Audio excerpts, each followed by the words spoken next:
اللهم صل وسلم وبارك عليه وعلى آله صلوا عليه.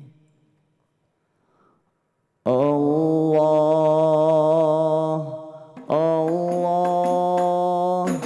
الله يا الله الله الله الله يا الله الله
المسك فح المسك فح المسك فح المسك فح المسك فح المسك فح المسك فح المسك فح والنور لاح النور لاح لمع ورنا أبا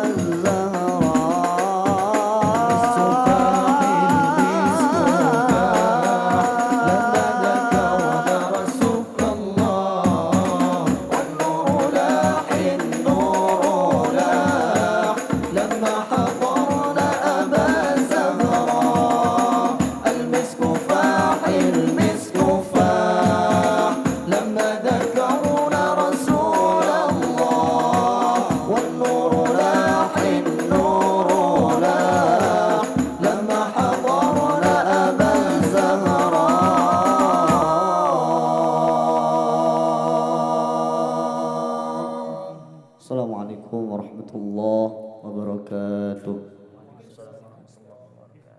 Masya Allah, ya mudah-mudahan hadrah tadi yang berjudul Al-Misu yang dipopulerkan oleh Misyari Rashid, seorang ya qori, ya hafiz Quran, imam ya di Masjid Nabawi. Mudah-mudahan ini menghibur kita semua, pemirsa Hikmah Ramadan yang dimuliakan oleh Allah. Dan mari kita lanjutkan ya pembahasan kita tentang bagaimana kita mensucikan harta kita lewat berderma. Pemirsa Hikmah Ramadan yang dimuliakan oleh Allah SWT, agar ya bagaimana kita bisa sikap kita terhadap harta ini semakin jelas, mari kita coba kita angkat ya bagaimana para sahabat dahulu bersikap tentang harta. Bagaimana Rasulullah SAW dahulu mendidik para sahabat ya, dan Allah SWT menantang mereka bagaimana harta ini bisa mereka perjualbelikan dengan sorga Allah SWT. Nah Ustaz, tafadhol Ustaz, mungkin bisa diangkat lebih jelas Ustaz. Bagaimana dahulu ya para sahabat dan orang-orang soleh dahulu, harta yang Allah berikan kepada mereka justru mereka beli sorga itu dengan harta yang Allah berikan Ustaz. Ya, jadi kalau kita lihat itu di dalam surah Al-Kahfi ya. Dan Allah Subhanahu wa taala menjelaskan bahwasanya harta ini dan anak-anak sebetulnya merupakan sebuah fitnah. Ya, ujian. Nah, sebuah fitnah, sebuah ujian. Akan tetapi harta dan fitnah sebagaimana yang diajarkan oleh Rasul sallallahu alaihi wasallam kepada para sahabatnya untuk membeli surga, apa yang dikatakan Ustaz Fadri, harta dan anak-anak itu bisa menjadi wal baqiyatus shalihat. Jadi dirubah harta dan anak-anak menjadi sesuatu yang al-baqiyat. Jadi kalau pada ayat di suratul Kahfi itu Allah jelaskan bahwasanya innama amwalukum wa auladukum fitnah. Tapi di ayat selanjutnya itu dikatakan bahwa semua itu bisa dijadikan al-baqiyatus shalihat. Khairun inda rabbika thawaban wa khairun amala. Nah, jadi harta dan anak-anak bisa kita jadikan sesuatu untuk kita membeli surga. Bisa dijadikan al-baqiyatus shalihat. Naam. Nah, jadi apa namanya dengan bagaimana?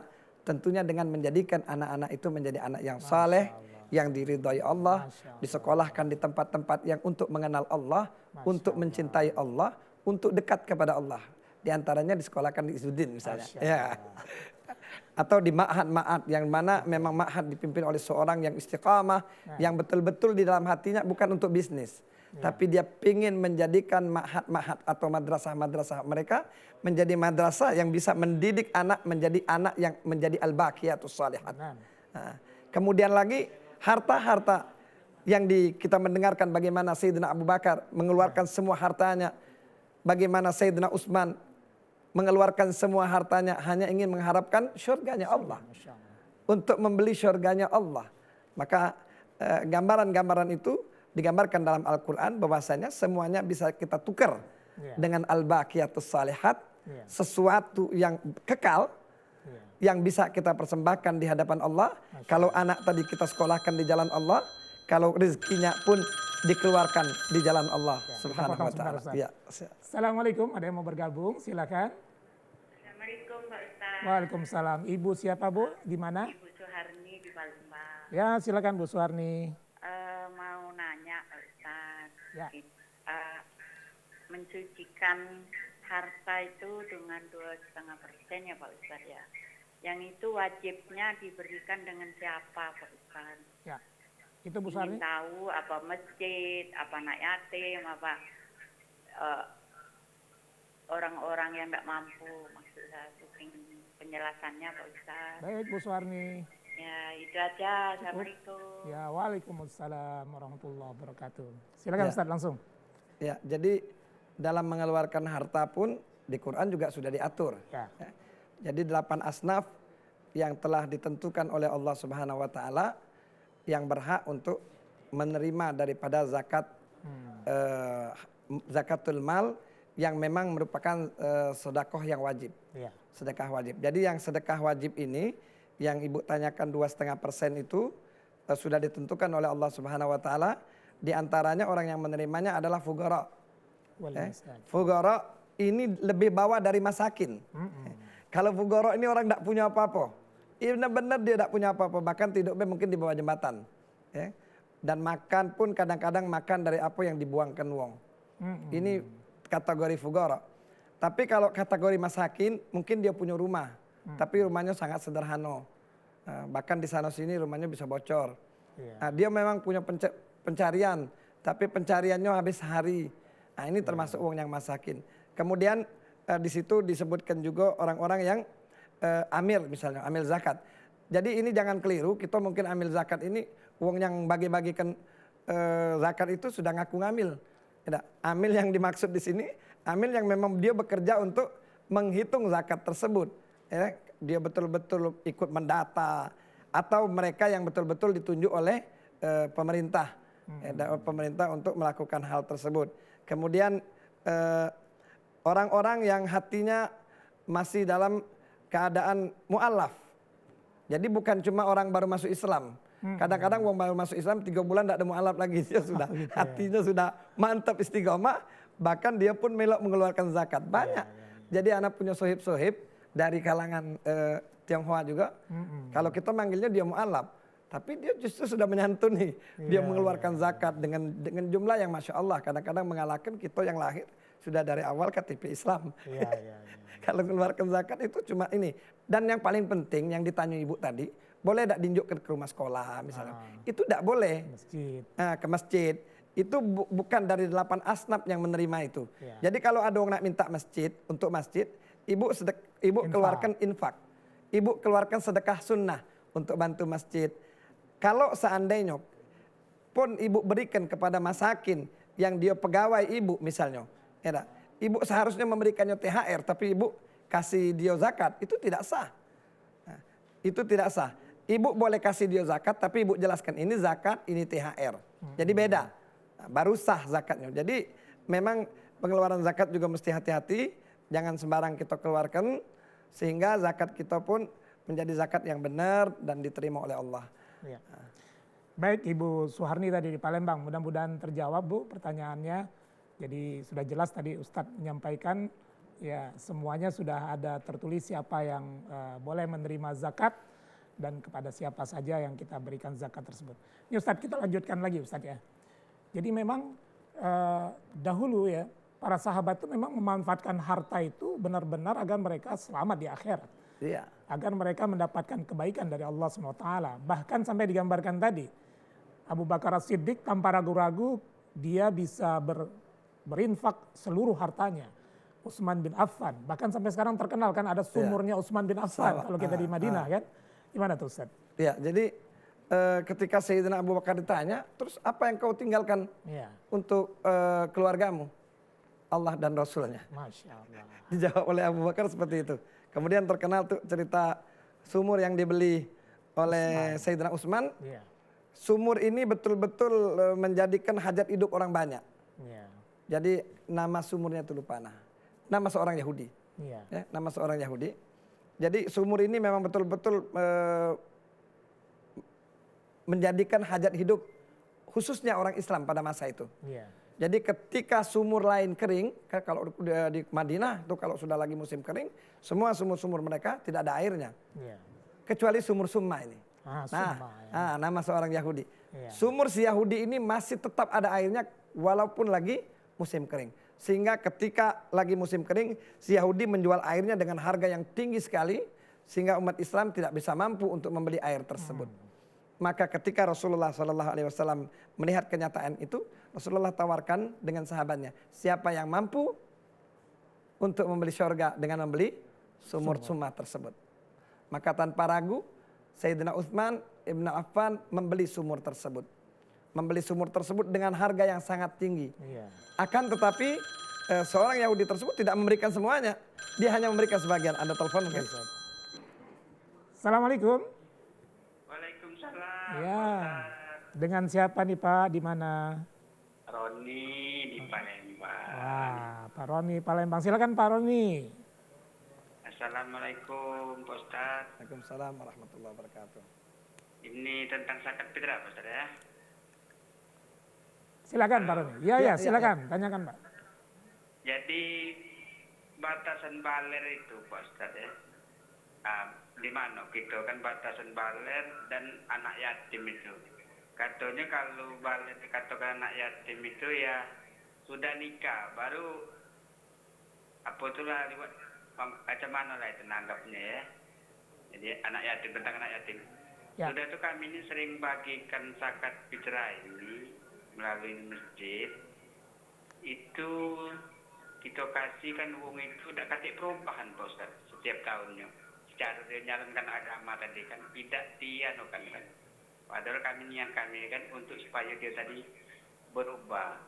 Bagaimana itu Pak Ustaz? Ya. Misalnya aku tetap kami kasih gimana Pak Ustaz? Baik Pak Roni. Mohon solusinya Pak Ustaz. Ya. Terima kasih. Assalamualaikum warahmatullahi wabarakatuh. Waalaikumsalam warahmatullahi wabarakatuh. Silakan langsung. Baik, yang pertama tadi ditanyakan batasan daripada aitam, anak-anak yatim. Jadi kalau menurut Islam itu aitam kalau dia sudah baligh nggak aitam lagi.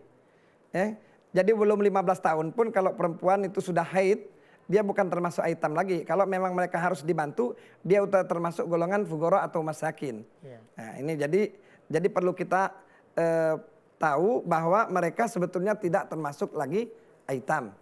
Nah, jadi kalau dia sudah baligh, tapi mungkin kalau di kalangan kita hanya mengatakan di atas 15 sudah nggak aitam lagi. Bolehlah kita ambil mungkin yang seperti ini. Karena memang umur 15 tahun memang belum bisa apa-apa kadang-kadang. Anak-anak ini Nggak bisa bisnis. belum nggak bisa sama ngelola sekali. hartanya, Nah, ya. Oke lah kita kategorikan 15 tahun itu. Walaupun di dalam Islam dia kalau sudah akil baligh dia sudah bukan lagi aitam. Nah, dia sudah yang perempuan sudah boleh dinikahkan. Kalau memang ada jodohnya kan. Nah, jadi itu batasannya Bapak. Jadi kalau udah di atas 15 itu sudah tidak lagi aitam. Nah, kemudian lagi masalah zakat fitrah. Ya kalau zakat fitrah ini kalau untuk mengubah hidup orang mungkin terlalu jauh ya. Paling untuk nyambung hidup. Kalau zakat fitrah. Tapi kalau zakat mal, kalau Bapak memang punya mengeluarkan harta yang cukup banyak, kemudian Bapak punya tujuan satu misalnya, ada seorang yang ahli ibadah, dia baik, dia rajin, terus dia punya potensi, lalu Bapak berikan modal misalnya 5 juta. Nah, insya Allah mudah-mudahan dengan keyakinan Bapak terhadap orang tersebut tahun depan dia ngeluarin zakat. Ya enggak? Dengan kemampuan bidang skillnya bilang apa. Jadi dibantu memang. Nah, jadi dibantu untuk ini. Jadi perubahan itu memang tidak mudah. Terkadang kalau kita memberikan modal pun dengan seseorang dengan jumlah yang besar, belum tentu tahun depan dia maju. Bisa jadi bangkrut ya. Jadi tidak mudah memang untuk mengembangkan satu usaha. Jadi kalau kita boleh lanjutkan cerita tadi. Ya, silakan. Nah, kalau kita boleh lanjutkan, akhirnya dia cuma menjual setengah. Dengan catatan, dengan harapan nih si Yahudi, setengahnya lagi dia masih bisa menjual. Setengah lagi dia jual untuk Sayyidina Utsman. Satu hari untuk dia menjual. Hari untuk Yahudi. Iya, untuk Yahudi. Ikhwani rahimakumullah. Ternyata Sayyidina Utsman bukan untuk berbisnis. Sayyidina Utsman untuk berbisnis kepada Allah. Untuk mencari surganya Allah. Lalu Sayyidina Utsman setiap hari yang dia berhak untuk menjual, Sayyidina Utsman memberikan sebesar-besarnya, seluas-luasnya. Tanpa batas, siapapun yang ingin ngambil air tersebut, silakan ambil dengan tanpa membayar. Akhirnya ketika hari sang Yahudi tersebut, nggak ada yang beli. Nggak ada yang beli. Lama-lama Yahudi pun jualnya, yang separuh dijual lagi sama Sayyidina Utsman. Akhirnya sekarang terkenal menjadi Summa Sayyidina Utsman. Rumah. Jadi mudah-mudahan kalau kita yakin dengan sesuatu yang dijanjikan Allah, kita ini nggak ada yakin Ustaz Fajri. Iya.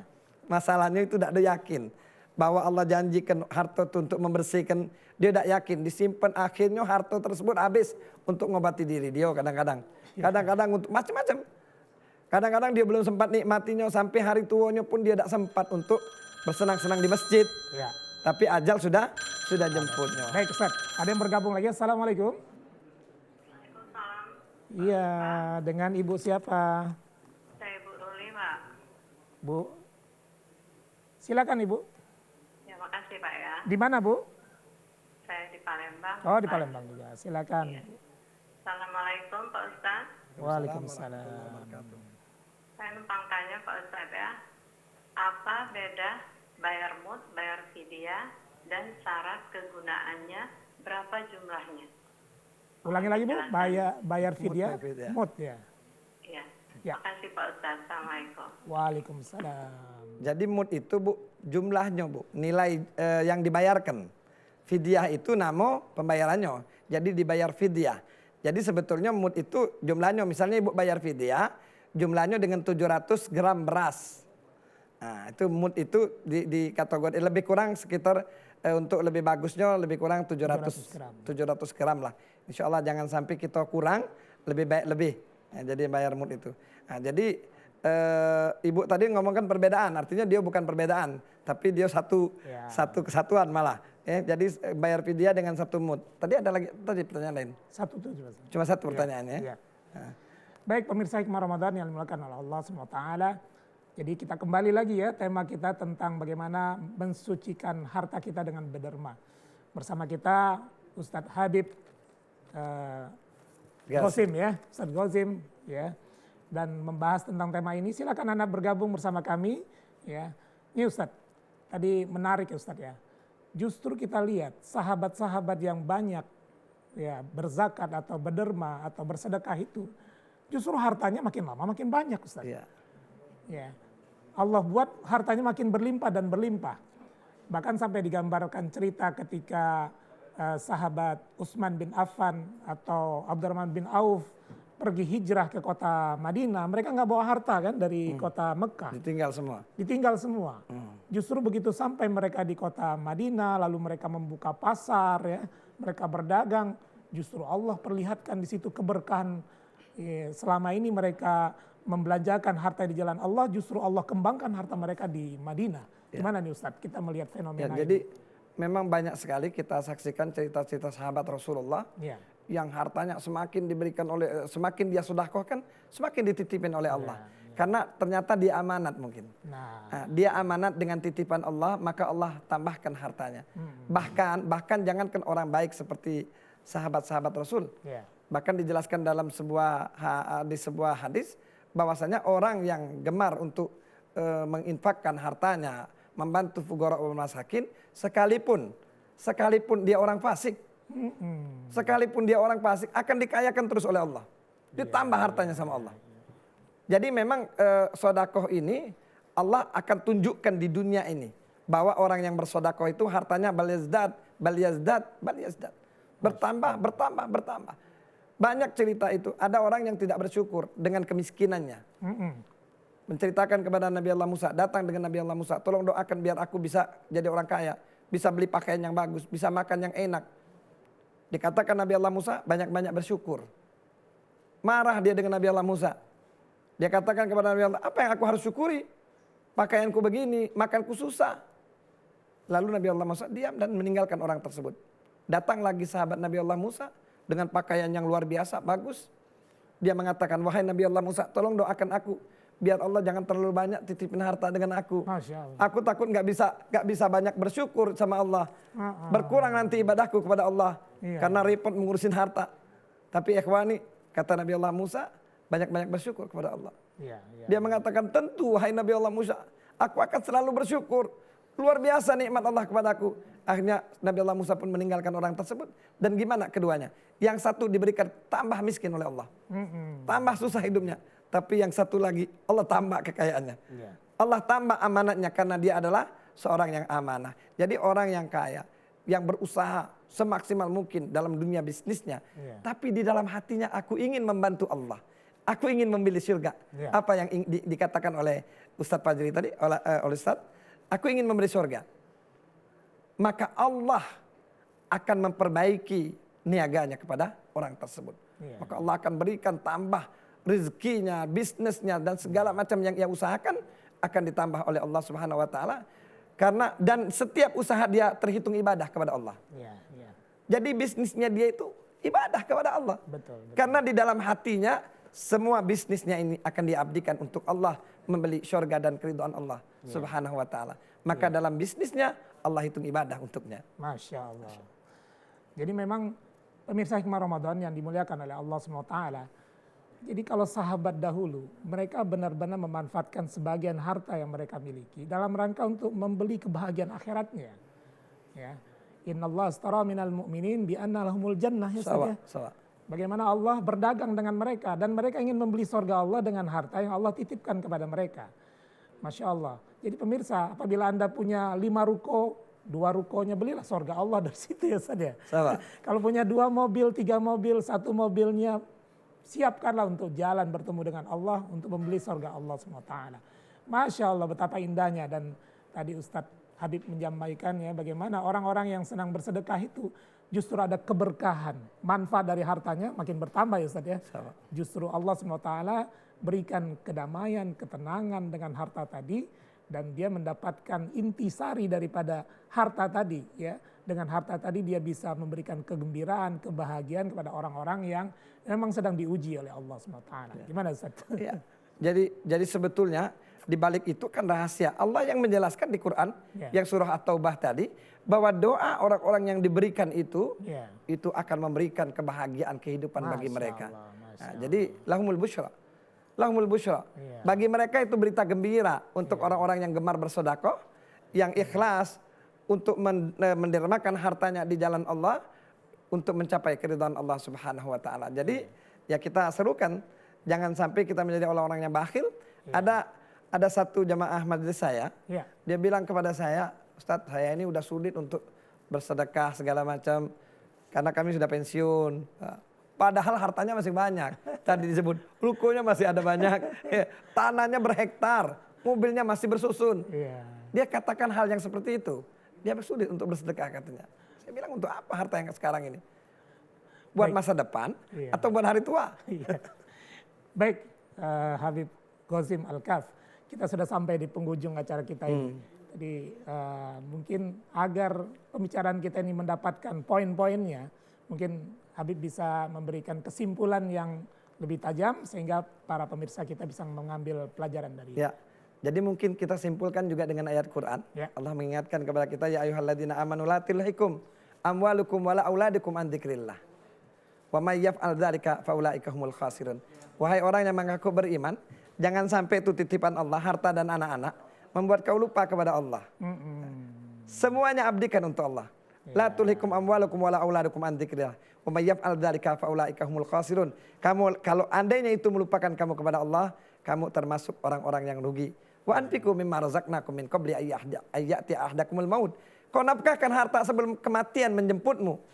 Sebelum kau menyesal mengatakan payaqulu rabbi laula akhartani ila ajalin qarib fa asaddaqa wa akun minas salihin. Sebelum kau mengatakan ya Allah tundahkan kematianku ya Allah, aku akan bersedekah. Penyesalannya seperti itu. Tapi itu sudah tidak ada guna lagi ikhwani. Oleh karena itu masih ada harta, masih kesehatan, masih ada anak-anak, abdikan semuanya untuk membeli syurganya Allah. Masya Allah. Pemirsa hikmah Ramadan yang dimuliakan oleh Allah SWT, wajar kemudian kenapa Rasulullah SAW itu begitu gemar berderma, bersedekah, berinfak, apalagi di bulan Ramadan. Bahkan nikmatnya seperti angin yang berhembus. Marilah kita contoh Nabi besar Nabi Muhammad SAW, karena kita berharap nanti bisa bersama dengan beliau di surga Allah SWT. Amin ya rabbal alamin. Jazakumullah khairan katsira. Ustaz ya. Pemirsa hikmah Ramadan yang dimuliakan oleh Allah SWT, untuk menutup acara kita ini ya, saya hanya menyimpulkan sedikit saja, tapi mari kita saksikan hadroh yang nanti ya sambil jalan, sambil lewat nanti akan menghibur kita semua, yang insya Allah akan dibawakan oleh hadroh Hubul Qura yang akan membawakan lagu berjudul Hayyul Hadi yang dipopulerkan oleh Urman Ahsani. Kami dari TVRI Sumatera Selatan, Hikmah Ramadan TVRI Sumatera Selatan mengucapkan selamat berbuka puasa pada hari ini. Semoga Allah SWT menerima amaliyah kita. Dan semoga Allah SWT senantiasa memberikan iman dan Islam kepada kita. Dan kita juga bisa membelanjakan harta kita untuk membeli surga Allah SWT. Billahi taufiq wal hidayah. Assalamualaikum warahmatullahi wabarakatuh. حي الهادي بأجمل ذكرى صلوا مع